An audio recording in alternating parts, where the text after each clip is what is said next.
काही महत्त्वाचे मुद्दे आपल्या सर्वांच्या समोर मांडायचे होते।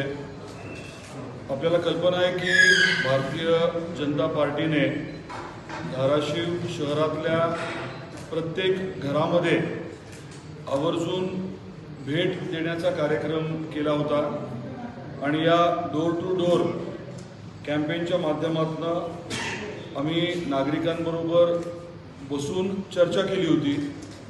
त्यांच्या भागातल्या नेमक्या आता अडचणी काय आहेत आणि त्याचबरोबरीने धाराशिवमध्ये आता आपल्याला काय काय करून पाहिजे, त्याच्यामध्ये खूप चांगल्या सूचना आलेल्या आहेत। जाहीरनाम्यामध्ये त्याच्यातल्या ज्या सूचनांचा आम्ही अंमल करायचं ठरवलं आहे ते आम्ही नक्कीच घेणार आहोत।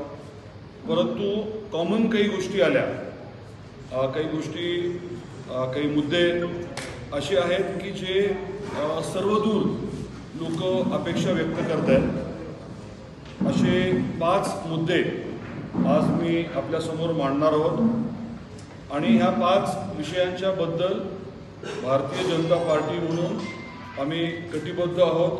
हे 5ही मुद्दे, 5ही विषय लवकरात लवकर अतिशय योग्य पद्धतीने मार्गी लावण्याच्या बाबतीत आम्ही निर्धार केलेला आहे। पहिला विषय आहे तो म्हणजे आपल्या धाराशिव शहरामध्ये 24 तास पाणी उपलब्ध करून देण्याचा। आजची परिस्थिती आपल्याला कल्पना आहे आणि आपल्यातले 30च्या पेक्षा जास्त वयाचे काय आहेत का? 30 पेक्षा जास्त आहेत? किती आहेत? आहेत का नक्की? सगळेच आहेत। मग आपल्यापैकी अनेकांना कदाचित आठवत असेल किंवा माहिती असेल की आपल्या शहराला अनेक वर्ष पिण्याच्या पाण्याच्या बाबतीत प्रचंड अडचणी होत्या। तेरणावरनं पाणी तर आपण आणलंच होतं, परंतु परिस्थिती बिकट होत गेल्यामुळे आपण रुईभरवरनं आणलं, आपण म्हणजे डॉक्टर पद्मसिंह पाटील साहेबांनी अगदी रायगव्हाणवरनं आणलं आणि एक परिस्थिती अशी देखील उद्भवली जेव्हा आपण चोराखळी आणि आंबेहोळवरनं 100 टँकरने पाणी आपल्या शहरात आणायचो। स्वाभाविकच आहे की तेव्हाची परिस्थिती आता राहिलेली नाही आहे आणि त्याचं मूळ कारण हे की आदरणीय डॉक्टर पद्मसिंह पाटील साहेबांनी उजनी धरणामध्ये धाराशिव शहराच्या पिण्याच्या पाण्यासाठी आरक्षण करून घेतलं आणि मग UIDSSMT योजनेच्या माध्यमातून आपण केंद्र सरकारची मदत घेऊन, राज्य सरकारची मदत घेऊन, MIDCची मदत घेऊन आपण ती योजना जी आहे ती पूर्ण केली।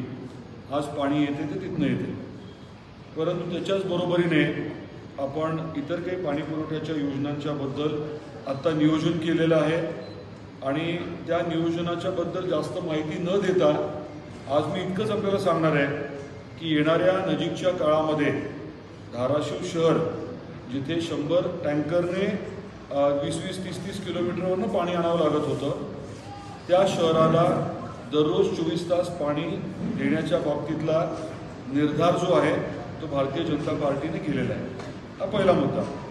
दुसरा मुद्दा जो आहे तो रस्त्याच्या बाबतीत, नालीच्या बाबतीत आणि लाईटच्या बाबतीत। या बाबतीत देखील आता आपल्याला कल्पना आहे की साधारण 117 कोटी रुपये आणि इतर काही गोष्टी ॲड केल्या तर जवळजवळ 150 कोटी रुपयाची कामं आहेत किंवा नजीकच्या काळात चालू होणार आहेत। हे समजा 150 जर असतील तर पुढच्या 5 वर्षात किमान या कामांसाठी 300 कोटी तरी उपलब्ध व्हावे या बाबतीतला देखील आम्ही निश्चय केलेला आहे आणि त्या अनुषंगाने हे अधिकचे 300 कोटी रुपये लाईटसाठी, मग त्याच्यामध्ये सोलर स्ट्रीट लाईट हाही विषय असेल, त्याच्यामध्ये रस्ते असतील आणि नाले असतील। तर हा दुसरा निर्धार आपल्या सर्वांच्या समोर मी व्यक्त करतोय जो जनतेपर्यंत आपण पोचवावा ही विनंती आहे। तिसरा मुद्दा जो आहे तो साफसफाईच्या बाबतीमध्ये आणि आपला जो गार्बेज डंप आहे, म्हणजे कचरा जिथे आपण आता टाकतो, काय म्हणतात बस कचरा डेपो, डम्पिंग ग्राउंड म्हणा, कचरा डेपो म्हणा, तर आम्ही हा निर्धार केला आहे की साफसफाईच्या बाबतीमध्ये अतिशय अद्ययावत असं इक्विपमेंट, साधन सामुग्री जी आहे ती आणली जाईल, त्याचा वापर केला जाईल आणि कचरा कलेक्ट केल्यानंतर रोजच्या रोज त्याच्यावरती प्रक्रिया होईल, जेणेकरून हे डम्पिंग ग्राउंड किंवा कचऱ्याचे ढीग किंवा डोंगर साचलेत हा सर्व विषय इतिहास जमा होईल.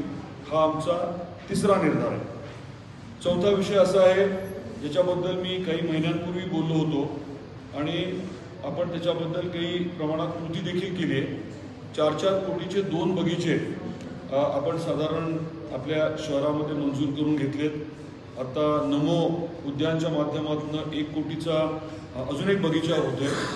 आम्ही असा निर्धार करतोय की पुढच्या 5 वर्षामध्ये 25 कोटी रुपये हे आम्ही केवळ उद्यानांसाठी, केवळ उद्यान आणि वृक्ष लागवड या अनुषंगाने 25 कोटी रुपये येणाऱ्या 5 वर्षामध्ये आणण्याचा आमचा निर्धार राहील.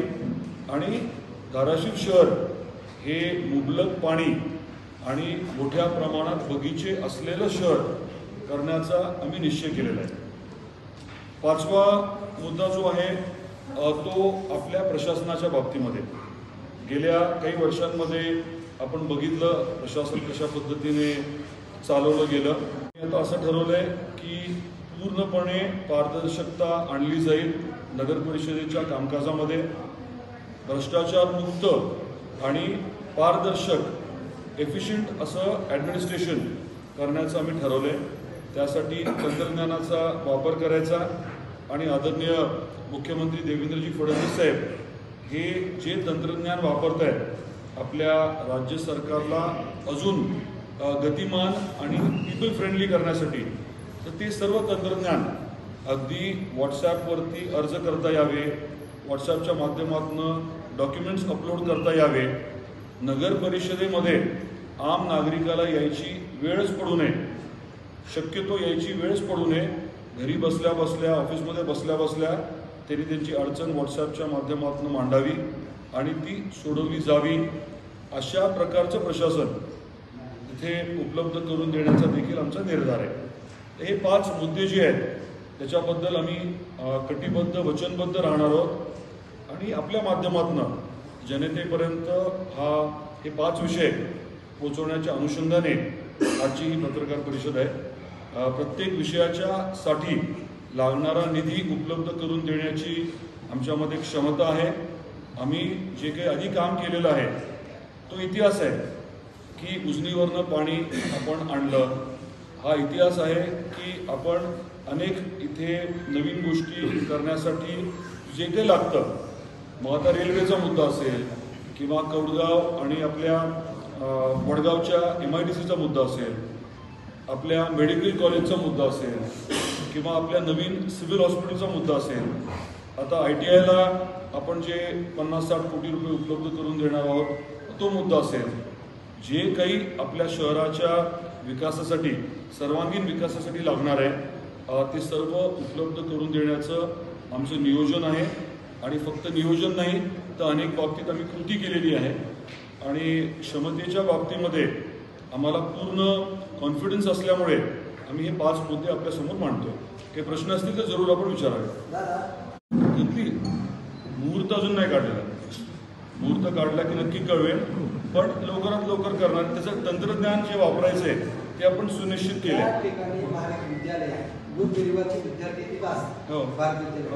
श्वासनाचे आजार भारतीय लेकरांना सुद्धा होते. शेतकरी त्रस्त झाले. ते डेपो हलवणं खूप गरजेचं आहे. सत्ता आपले तुम्ही ते हलवू शकता एवढं आम्हाला. थोडंसं ॲड करतो मी. तुम्ही राहायला तिकडे आहात का? करून घ्या की गेल्या वर्षभरामध्ये त्यांच्या जमिनीचा रेट किती वाढला आहे आणि त्याचं वाढण्याचं खरं कारण काय आहे. त्याचं खरं कारण आहे हे आहे की तिथे आता मेडिकल कॉलेज येते आणि 500 खाटाचा दवाखाना येतो. मग आता नवीन मेडिकल कॉलेज आणि 500 खाटाच्या दवाखान्याच्या शेजारी कचरा डेपो मी राहू देईन का? कारण त्यांचे जमिनीचे रेट जवळजवळ 5 पट झालेत आणि आता त्या भागामध्ये कोणी जमीन विकत नाहीये. कारण मेडिकल कॉलेज आलं आणि कचरा डेपो हल्ला की रेट अजून वाढणार आहे. ती गायरान जमीन आहे सरकारची, ते सरकारच्या जागेवर आम्ही राहतो. त्याची मालकी हक्काची कमारी देण्याचं काम तेवढे करा म्हणून राहतो. आता माझं कामच आहे काम करणं, त्याच्याबद्दल काही अडचण नाही. धाराशिव विकासासाठी कुठले 141 कोटी रुपये धाराशिव विकासासाठी आणले असं आपल्या कार्यकर्त्यांनी सांगितलं, तुम्ही डिजिटल लावले, पण तो निधी तुम्ही जर रद्द केला असं विरोधकांचं म्हणणं आहे. ती क्लिअर मुद्दा केला तर बरं. विरोधकांच्या विषयी मला नका विचारू. नाही, पण तो विषय मुद्दा जो आहे क्लिअर करा की काय? तुम्ही रद्द केला असं लोकांचं मत आहे. बरं, आणला बरोबर जाऊन दे. आणला कोणी? तुम्हीच आणला असं लोकांचं आणि तुमचं सुद्धा मत आहे. जो निधी मी आणला तो निधी आपल्या शहराला उपलब्ध होईल आणि कामं सगळे होतील एवढं करून घेण्याची क्षमता माझ्यात आहे आणि त्या क्षमतेचा योग्य वापर मी केला आहे. कामं बिलकुल सुरू होतील. पालिका आमच्याकडे आल्यानंतर सक्षमपणे त्याचं उत्तर देऊ आम्ही. माहिती नाही काय होतं. नगर परिषद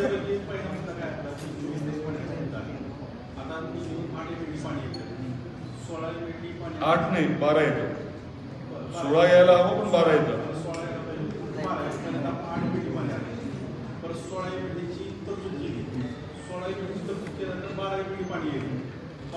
पाणी येत असताना सुद्धा आपल्याला 8-10 दिवसाला पाणी शहरात येतं. मग 24 तास पाणी उपलब्ध करण्यासाठी मी काय सांगितलं की मी ते आज आत्ता सांगणार नाही, परंतु मी निर्धार माझं वचन देतोय की मी हे करणार. कसं करणार सांगणार नाही, कारण मग त्याच्यामध्ये असे प्रश्न उपप्रश्न येणार. काय करायचं माझ्या डोक्यात क्लिअर आहे आणि तांत्रिकदृष्ट्या क्लिअर आहे. त्यामुळे बाकी मी आता नाही बोलणार, पण एक गोष्ट नक्की सांगेन की आपल्याला 24 तास पाणी, आणि हे मी आज सांगत नाही आहे, मी जवळजवळ 7-8 वर्षापूर्वी म्हटलं होतं की UID SSMT 1 त्या योजनेतनं एकदा काम झालं की दुसऱ्या टप्प्यामध्ये आपण 24 तास करू. तेव्हा दुर्दैवाने प्रशासनाशी निगडीत माझं काम नव्हतं, इतर लोक बघत होते, तेव्हा ते होऊ शकलं नाही. पण धाराशिवला पाणी 24 तास उपलब्ध करणं शहराला, आपली ओळख जी आहे, जी निगेटिव्ह ओळख आहे, ती बेसिकली ही होती की दुष्काळी भाग, शहरामध्ये प्यायलाही पाणी नाही, कुठे बगीचे नाहीत. ह्या 2 गोष्टी मला डेफिनेटली पुसायच्या. म्हणून मी प्राधान्याने 1 नंबरचा मुद्दा तो सांगितला. सर शाळेसंदर्भात जी अवस्था दैनीय अवस्था 5 मुद्द्यामध्ये आठवडी बाजार नाहीये, पण आपल्या जाहीरनाम्यामध्ये मात्र आठवडी बाजार, त्याच्यानंतर नेहरू चौकातला काय म्हणतात त्याला शॉपिंग सेंटर, त्याच्यानंतर शेजारीच असलेलं आपलं जिजामाता उद्यान, याच्यापासून अनेक गोष्टी येणार आहेत. दादा, नमो उद्यान जे आहे त्यासाठी जागा कुठं आपल्या शहरामध्ये उपलब्ध असणार आहे? नाही, जी जागा ओपन स्पेस आपल्याकडे उपलब्ध आहे त्याच्यावरती आपण काम करणार आहोत. त्याची पूर्ण यादी जी आहे ती आमच्याकडे उपलब्ध आहे. तुम्हाला पाहिजे असेल तुम्हाला देऊ यादी. जवळजवळ बऱ्याच ठिकाणी आपल्याकडे ओपन स्पेस मोठे आहेत उपलब्ध. दादा कचरा डेपो कधी स्थलांतरित होणार? कशाचं?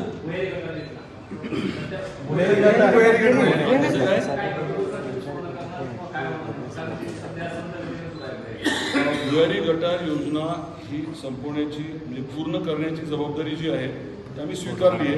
त्याच्या जरा गमती ज्याच आहेत, ज्या काही गमती आहेत त्या क्लिअर करून ती ऑफकोर्स आपण पूर्ण करणार. त्याच्यामध्ये कुठे काही तांत्रिक फ्लॉज असतील. आज कसं आहे, प्रशासन डिरेक्टली आमचं नाही आहे. नगर परिषद आपली आल्यानंतर पहिलं काम तेच करणार आहे. काय झालंय काय नाही झालंय इनडायरेक्टली बघणं आणि डिरेक्टली बघणं, जबाबदारी लांबून स्वीकारणं आणि थेट स्वीकारणं थोडा फरक आहे. पण भुयारी गटार योजना आपल्याला पूर्ण करावीच लागेल, त्याला काही पर्याय नाही. शिवसेना आपल्यासोबत आहे असं सांगितलं, आपल्यासोबत आहे सांगितलं, त्यात शिवसेना होती, पण ते शिवसेनेने देखील आपल्याला केलं की ते आपल्याबरोबर होती. तुम्ही कसं आहे, जिल्ह्याचे पत्रकार आहात, त्यामुळे जिल्ह्यात काय काय चाललंय याच्याकडे तुम्हाला अप टू डेट माहिती पाहिजे. आता मी कुठून आलो? कळंब म्हणून आलो. कळंबमध्ये आमची भारतीय जनता पार्टी आणि शिवसेनेची नाही तसं नाही हो, आमची असं आमचं लिमिटेड नसतं, व्यापक आहे आमचं. घरामध्ये म्हणजे आमचं खूप मोठं घर आहे, त्यामध्ये काही तशी काही अडचण नाही. वेगवेगळे रूम करतो, कधी कधी आम्ही वेगवेगळे त्याच घरामध्ये छोटे वेगवेगळे फ्लॅट करतो, काही अडचण काही नाही. शाळेमध्ये नगर परिषद जी शाळा आहे धाराशिव शहराची, त्याच्यामध्ये भरपूर सोयी नाही आहेत मुलांना, त्यामुळे मुलांचा टक्का तिथे कमी होतो. त्यासाठी आपले जर रिसर्च आज मी सांगितल्याप्रमाणे माझे 5 मुद्देच आहेत. तुम्ही सांगितलेला विषयही महत्त्वाचा आहे आणि त्या सूचनांमध्ये आमच्याकडे आला आहे. त्याच्याबद्दल नक्की आपण ॲक्ट करणार, कारवाई नक्की करणार. तुम्हाला एक उदाहरण देतो. तुळजापूरला अशात आपण एक शाळा दुरुस्त केली, नवीन इमारत बांधली. तुम्ही जर जाऊन बघू शकला तर नक्की तुम्हाला कळेल की पुढे आपण काय करणार आहोत धाराशिवमध्ये. किंवा तिथे एक ॲस्ट्रोटर्फचं एक हे केलं आहे, नवीन स्पोर्ट्स कॉम्प्लेक्स केलं आहे तुळजापूरला. तुम्ही बघून या. तसंच आपण इथे प्लॅन केलं. फक्त इथे डायरेक्ट आपले अधिकार कमी असल्यामुळे आपल्याला ते इम्प्लिमेंट करायला जरा अडचण आहे. जनता त्यांना मतदानातून दाखवेल असा आरोप केला. कोणी केला आरोप? जिल्हा अध्यक्ष म्हणजे जिल्हा प्रमुख जे आहे. माझी चर्चा जी आहे तिथे एक माजी आमदार, एक शिवसेनेचे नेते आहेत राजनजी साळवी, यांच्याबरोबर माझी चर्चा झाली होती. त्यामुळे इतर कोणावर मी नाही चर्चा केली. जिल्हा प्रमुख जे आहेत नाही, मी नाही त्यांच्यावर चर्चा केली. तुम्ही त्यांनी केली असेल, मी नाही केली त्यांच्यावर. मी नाही त्यांच्यावर चर्चा केली.